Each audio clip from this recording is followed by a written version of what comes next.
कथा सुनाएं कहां कहां पर है। सोमनाथ सौराष्ट्रे सोमनाथम च, सोमनाथ पर सबसे प्रथम भगवान का ज्योतिर्लिंग है, वो सौराष्ट्र में है।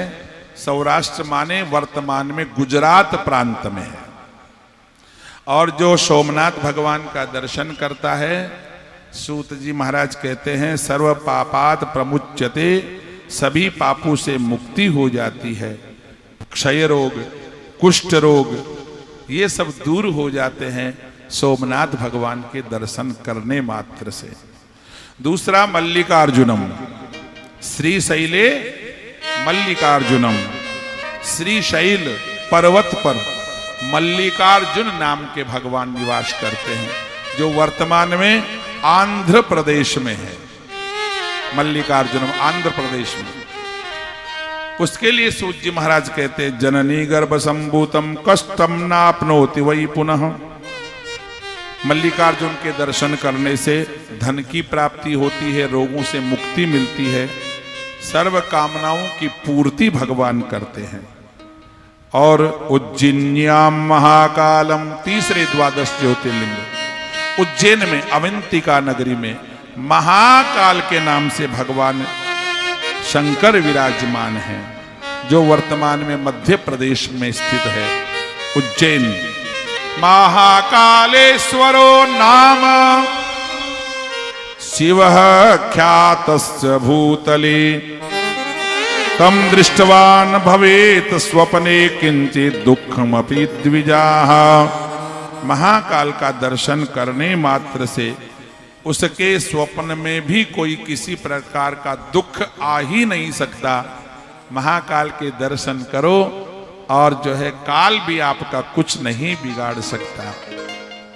बोले महाकाल भगवान की जय हो। चौथा ओमकारेश्वर, मध्य प्रदेश में स्थित है। ओमकार प्रदेश क्षेत्र में है, वहां पर ओंकारेश्वर नाम के द्वादश ज्योतिर्लिंग विराजमान है, सभी मनोकामनाओं की पूर्ति करने वाले हैं।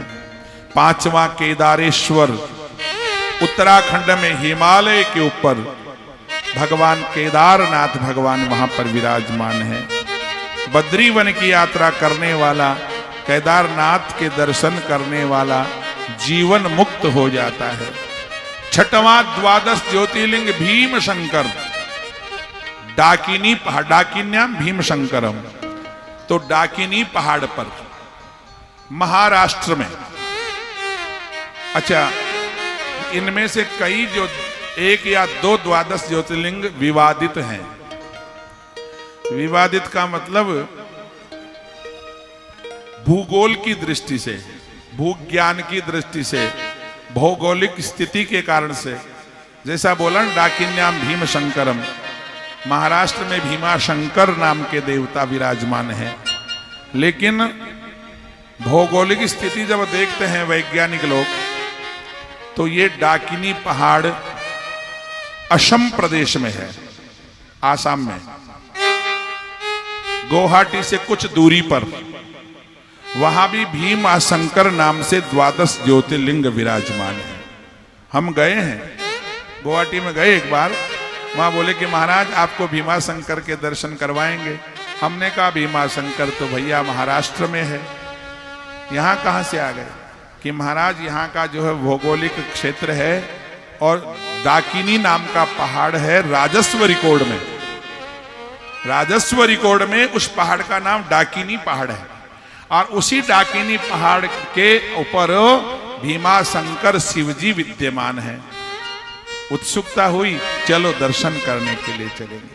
आदिवासी क्षेत्र है, पैदल चलने का मार्ग है, साधन नहीं जाता है, फिर भी 2-4-5 किलोमीटर पैदल गए भीम शंकर भगवान के दर्शन करने के लिए। सातवें द्वादश ज्योतिर्लिंग विश्वेश्वर भगवान, काशी विश्वनाथ भगवान,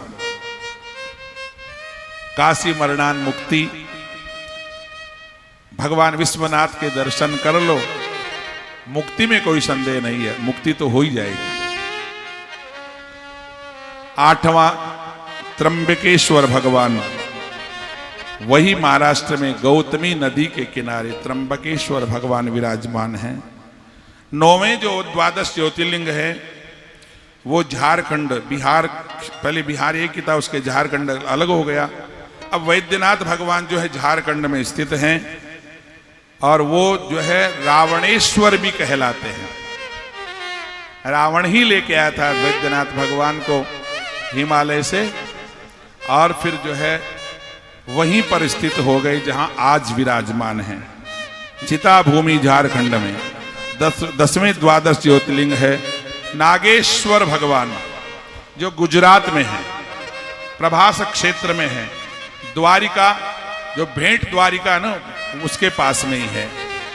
भगवान का नाम है नागेश्वर, द्वादश ज्योतिर्लिंगों में से एक। तीनों लोगों की संपूर्ण कामनाओं को देने वाले भगवान हैं। 11वें हैं रामेश्वरम, तमिलनाडु में, वर्तमान में सेतुबंध रामेश्वरम के नाम से विख्यात है।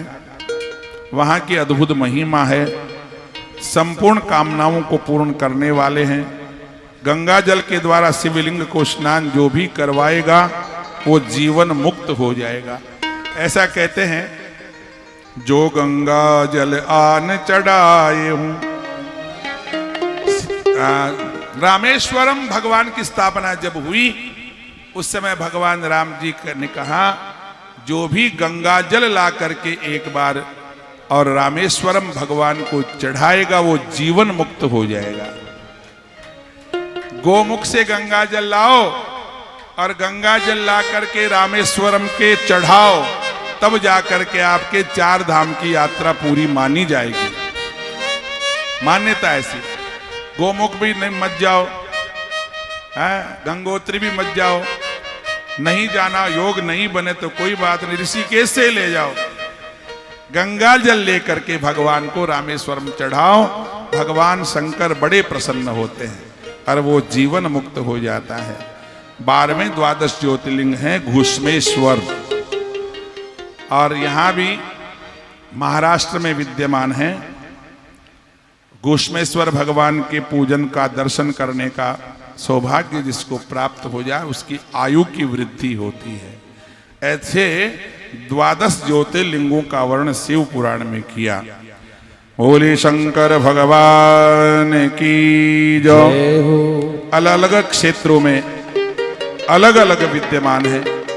अब सौनक जी महाराज ने प्रश्न किया, महाराज 12 ज्योतिर्लिंगों की कथाएं आपने सुना दी और 12 ज्योतिर्लिंगों के अलग अलग कामनाओं से अगर ज्योतिर्लिंग की पूजा करे, दर्शन करे तो उनकी इच्छाएं पूर्ण हो जाती है। विशेष रूप से 12 ज्योतिर्लिंग में काशी विश्वनाथ जो हैं वो कभी प्रलय में भी समाप्त नहीं होते, इसलिए काशी विश्वनाथ के दर्शन अवश्य करें।